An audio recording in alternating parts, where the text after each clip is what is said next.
Hi everyone, my name is Grace Magwaza and I'm excited to welcome you to Leading on Purpose.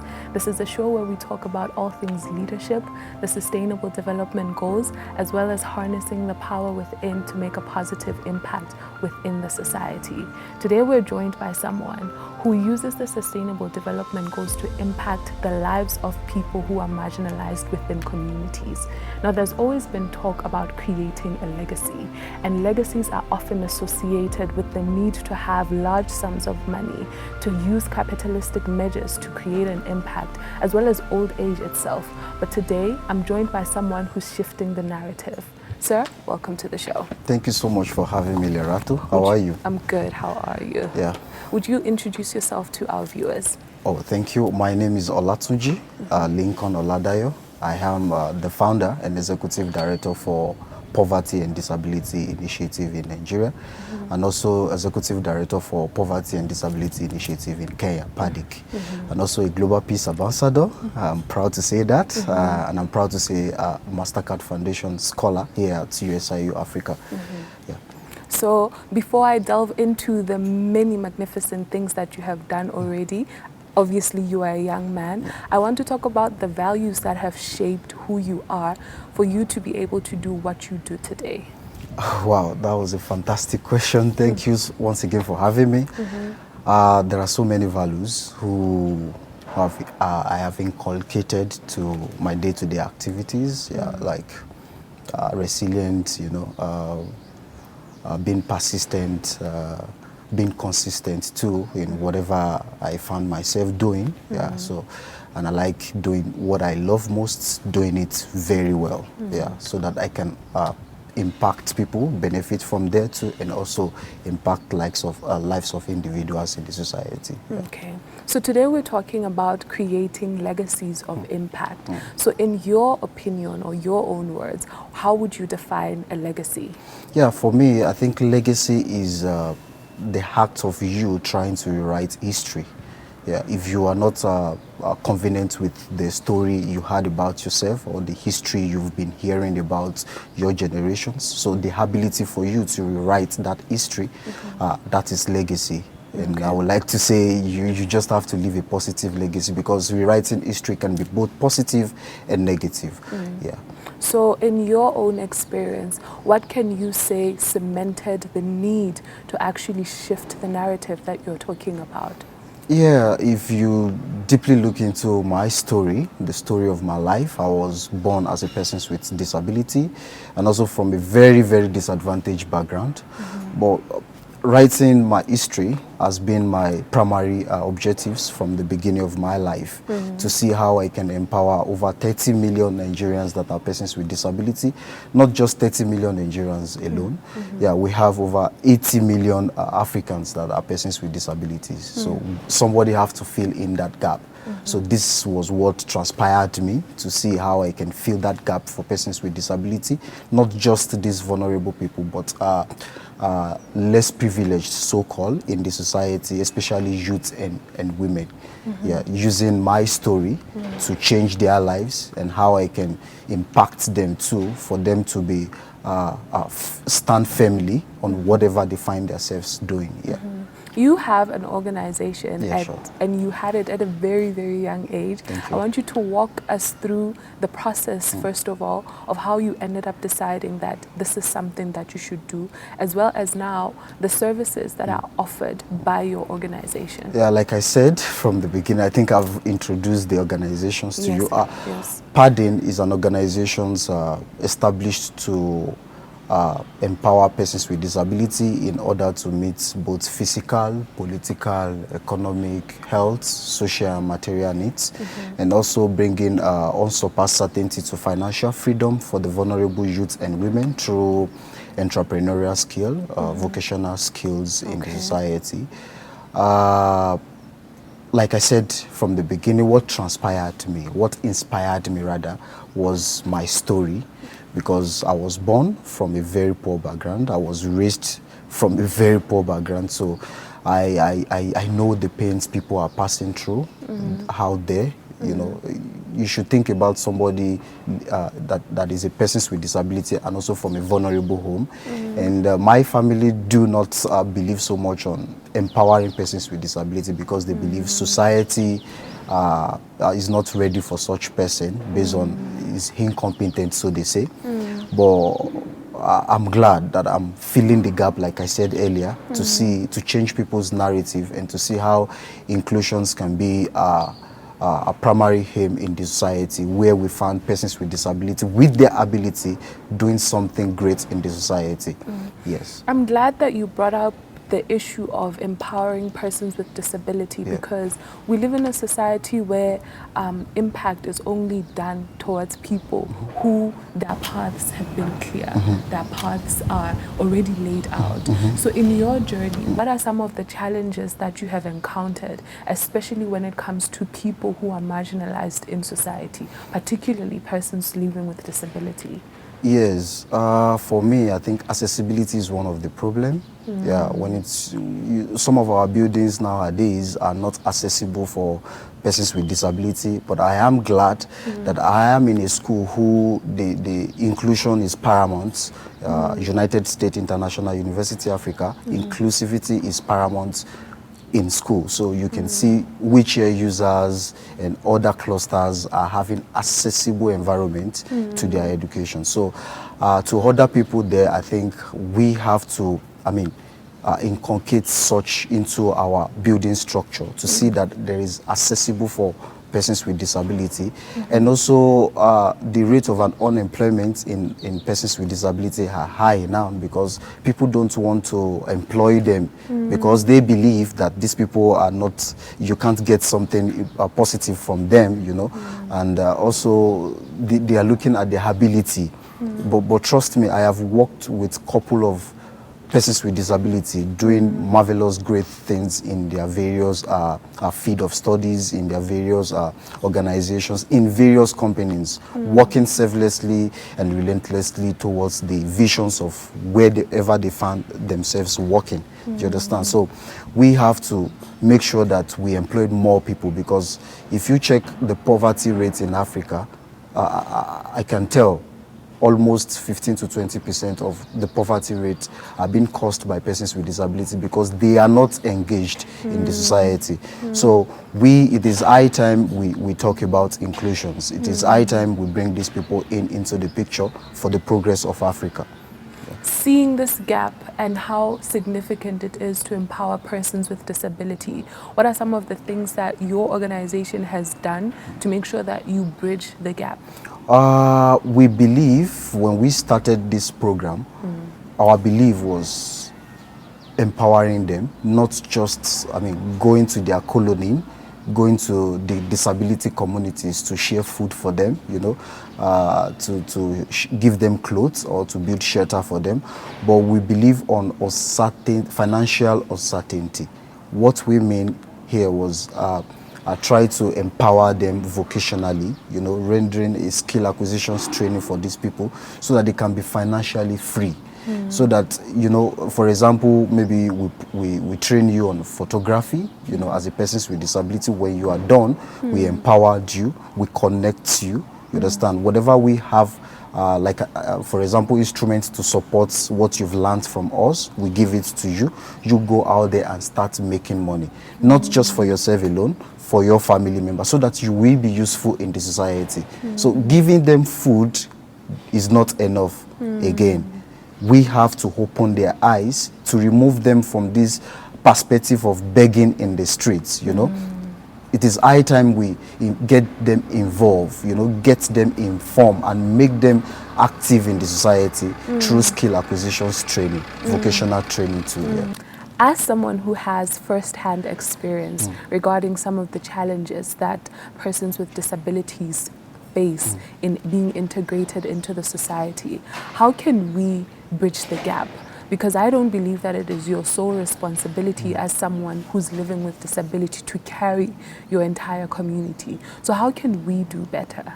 Yes, doing better, channeling your zeal to persons with disability, like I mentioned earlier, we all need ourselves nowadays. We need to get involved. How do we get involved? Is you shouldn't see yourself as persons with disability before you empower persons with disability. Persons with disability shouldn't see himself as persons with disability, and for that matter, remain where you are. You have to get on your feet and do something. You have to do something, because if we leave this for only able people alone, then the persons with disability will be left out completely from the society. That is in the aspect of getting involved. You have to get informed too for able people and disabled people. Getting informed shows that when you see persons with disability, you should know how to treat them.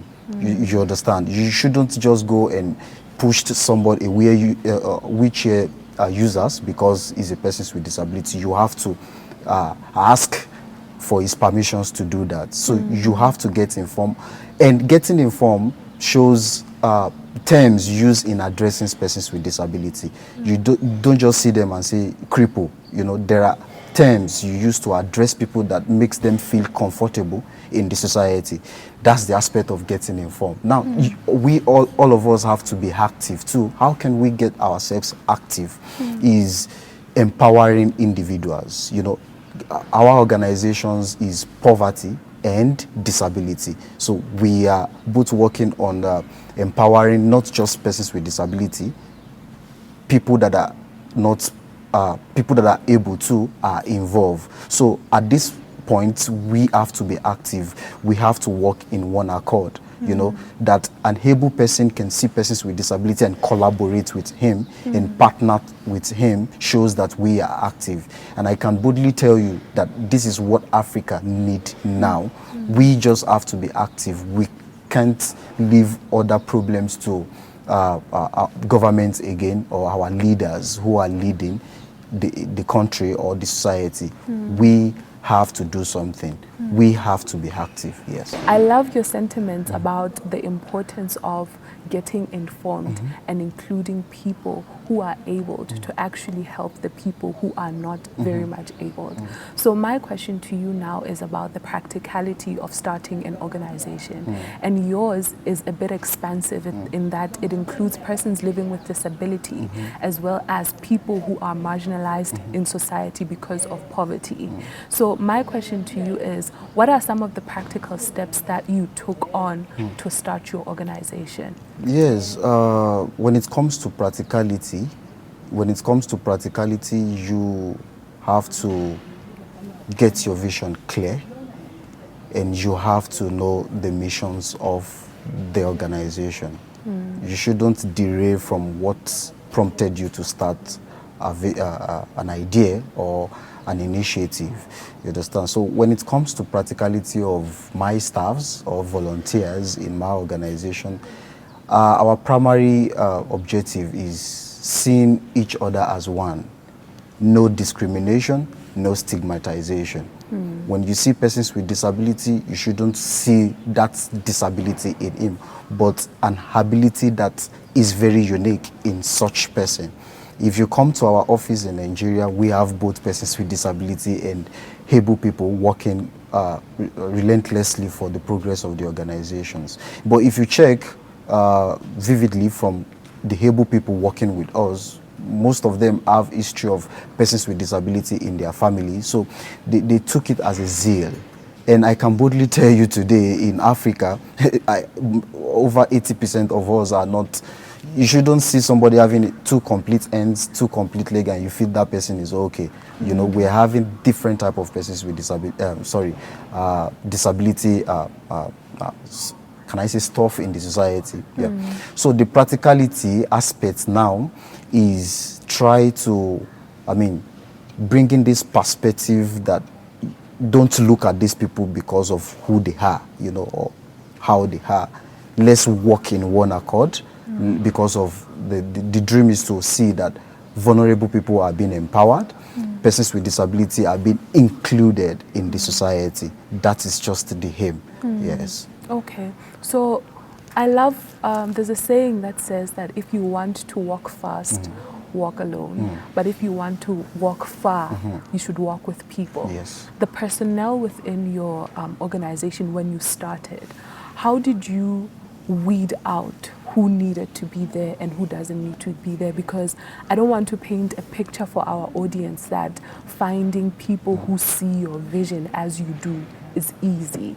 What are some of the challenges that you encountered, particularly with selecting people, and how did you ensure that you maintained professionalism even when people did not see eye to eye with you? Thank you, Lerato. That was a fantastic question. I can boldly tell you that people that are working with me right now are not the first set, are not the second set. I can even tell you they are not the fifth set. You know, when we started, I have the vision, but there are people who does not see the visions with me, but I think they saw the visions with me. You know, sometimes people work because of what they want to gain, you know, but such movements cannot go far, like you said, because if you walk alone, you walk faster, but if you walk with group of people, you walk far. But in that aspect, working with group of people, you walk far, you should also know people that you are working with for you to walk far, you know, because if you don't have people who share common visions with you, you can't walk far, even if you're having them as a group around you, you know. Yeah, like I said, the first set are not with me anymore because what they were expecting initially was not what they were getting. We are together to see how we can empower persons with disability. We are together to see how we can empower vulnerable youth and women in the society. But at the point, money was not coming in, no funders from anywhere, so they feel like I have to step back since I'm not gaining anything. But because of my persistency, because of the resilience spirit that I have, I refuse to quit the visions because I feel if I quit, it is not just for me, but for the beneficiaries that are out there waiting for such a initiative to manifest. You know, because if you think what you are doing is meant for you alone, you are caging other people out there. It's like you are having the key to a prison yard. You know, so if you stop your vision, you've lost the key. Or you are trying to throw the key away. But if you hold firmly to your visions, you are trying to put the key on the door that opens people that are inside the prisons to come out so that they can, be involved, you know, so that they can be free, because liberty is very, very paramount, you know, that. And liberty is something that we all have to embrace, you know. So using this resilient spirit now gives you more energy to see how you can, remove people that are caged in the society. For example, last year we were able to share over 1,200 clutches for people who does not have money to buy in the society. It was as a result of collaborating with an organization in Ireland called NCGI in Ireland. They gave us 1,200 clutches. Wow. Now let's assume that I stopped this vision a couple of years back because people are not seeing what I was seeing. Now 1,200 people will not or never benefit. You know, they don't have money to buy these clutches, but because I keep on pushing, you know, filling the gap of these people, that was how we were able to get those supports from Highland to see how at least putting smiles on 1,200 people's face in Nigeria. Yes. I love the fact that you touched on resilience and the importance of taking ownership for your vision. There's a challenge in society now where grassroots organizations face a problem of funding. And what happens is that most of them end up selling their vision to people who will either commercialize it or completely destroy it. Correct. There were moments in your own journey where you were faced with the possibility of selling your vision or even giving up on it. How did you maintain the ownership, even though you were tempted to take the money, tempted to even just give up on your vision as a whole? But at a point when you get to where they feel like this guy is doing something or this lady is doing something, they want to come in, you understand, to get that vision away from you. And I think this is what Africans, youth are passing through today, because they are not seeing future. I can boldly tell. I am part of the African youth, so I am putting all of us in one basket now. We are not seeing future. We need to see what we can earn now You understand? For example, look at the man or someone who owns the so-called in-person. Yeah, it was as a result of, this is my vision. No matter how much you are going to give to me, I need to stand on my feet because this is the vision. Do you understand now? So for the listeners out there, the young ones who have initiative, please don't sell your initiative. For somebody to approach you and tell you, I have certain amount of money to give you for your initiative, shows that your initiative is even much more than what they are putting on the table for you. I can tell most people have patronized me. Olatunji, please sell your organizations for me and all of that. It is not about selling. Think about people who are going to benefit. Because if you sell your organization now, or your vision, or your project, or your initiative rather, the whole thing might change. Because a new boss is stepping in, and the vision have to realign with what whoever that is stepping into that picture. Forgetting that this is what makes you start. This is why you started. Now, you are derailing. Not just for you, but the whole game is out. So you are losing, and the person can now change the whole thing for his own usefulness, you know. So at that point, for the young ones, like I said, please and please do not sell your vision, because your vision is not for you alone. Either for profit, either for not for profit. It is not for you alone. It is for people out there. We shouldn't open our eyes to see what we are getting now. We should think of what we are going to get in future, and lives that will be impactful during this journey. Yeah. I love the fact that you spoke a lot about taking responsibility for your own vision and making sure that you don't sell it to people who don't see it. But then my question to you on that is, how do you separate your self-interest as a founder from the interest of the people that you're trying to serve? Because as an international relations student, I assume you know that self-interest is always competing with what we can do for the people. And the problem that is plaguing Africa right now is the fact that self-interest and the needs of the people are seemingly intertwined. So how do you as a founder ensure that you separate the two? Yes, let's look deeply into conflict of interest. Now, when you're talking about conflict of interest, you see, people trying to compromise their primary interest because of financial gain, because of what they want to gain. You know, when your primary interest is now being compromised with your secondary interest. What I mean about secondary interest now is what you want to gain. You understand? You want to get the food cooked now, you want to eat now. No, you shouldn't think about that. Because lives of Mark Zuckerberg, lives of Elon Musk and all of that, you understand, they were not thinking of let us cook it now and let us eat it now. They were looking about future. Now, I can boldly tell, you can see the seat where these people are occupying when it comes to the richest people in the world. Now, Africans youths can also do that. We have the zeal, we have the power, we have the resilience, we have all what it takes to do that. You understand? So, leave aside your secondary interests and focus more on your primary interests. If you really want to go far in life, not just in life, if you really want to go far with people too, you have to think so much about your primary interest.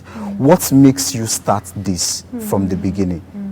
Do you understand? Yeah. You shouldn't look about the financial aspect of what you are going to gain when you are starting. Put everything in, your energy in, your zeal in. Whatever you have, just put them in.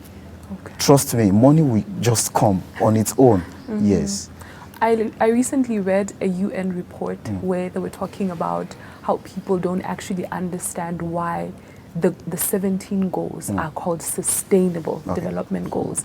So essentially they were saying that sustainability is about meeting the needs of today without compromising our ability to reach the needs of tomorrow. Good.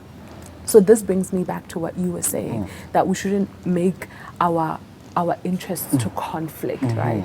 So how do you integrate sustainability, particularly the sustainable development goals, in your work? Yeah, we are working on SDG 1, If you take a look at the name of the organization, Poverty and Disability Initiative in Nigeria, PADIN, we're working on SDG 1 that talks about no poverty, and also we are working on SDG 3 that talks about the well-being of health and well-being of individuals in the society.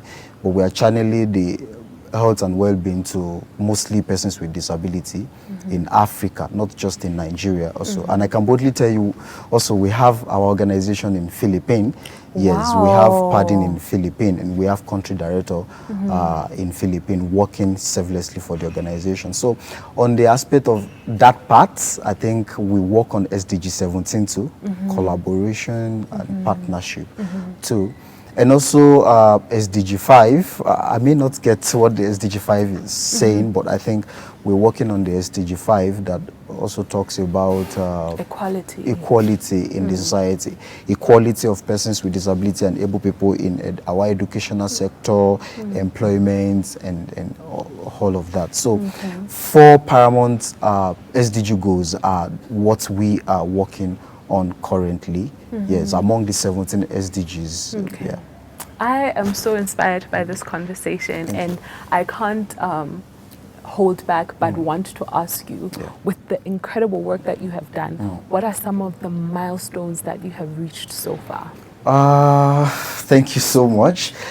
I am proud, and I give God the praise for using me, you know, making me to be in that gap, to fill in the gap for vulnerable youth and women in Africa, for persons with disability in Africa too. God is great. That's what I can have to say. But in addition, we've empowered over 4,000 Nigerians. Yeah, it is a proud for PADIN. Yeah, we've empowered 4,000 vulnerable youths. I can boldly say we have their contacts, we have their emails. You know, we touched down over 28 rural communities in Nigeria. And also the reports from Philippines was they've touched over 5 rural communities too in Philippines. Now we're in Kenya to start PADIN, and we have a lot to do as an African youth. We have a lot to do, and we won't stay back until the mission is accomplished, you know. So not just 4,000 vulnerable people in Nigeria also, like I said, over 1,200 people just benefited recently. So we have 3,000 persons with disability benefited already. And we have another project coming up called telemedicine, you know, building a telemedicine center for 4 disability colonies in Nigeria. I believe we are having 9,000 people. We are expecting 9,000 persons with disability to benefit on this our telemedicine initiative in these 4 disability colonies, and we will still keep pushing until we achieve, like I said, 30 million Nigerians. According to WTO, 30 million Nigerians are persons with disability. So we have a long way to go. Now look into 54 African countries. It's a big vision. So we are not just limiting it to West Africa or to Asia continent. We have to go around the world if possible. Yes. I am so excited to see the work that you'll be doing, and I wish you all the best. Thank you so much for coming to the show. Thank you very much. Any parting words for our viewers? Yes, like I always tell people, especially African youth, talking is no longer enough. Voting alone in our continent has become inadequate. It is high time we all get involved. We need to get informed. We have to be active. We just have to do something for Africa today. Please do something for Africa today. Thank you. Thank you so much for joining us in today's episode, and I hope that you have learned that it is not enough to just talk about the problems that people are facing. We must seek to be the change that we want to see within the society, and we must leave a lasting legacy for those who are coming behind us. Thank you so much. I'll see you soon.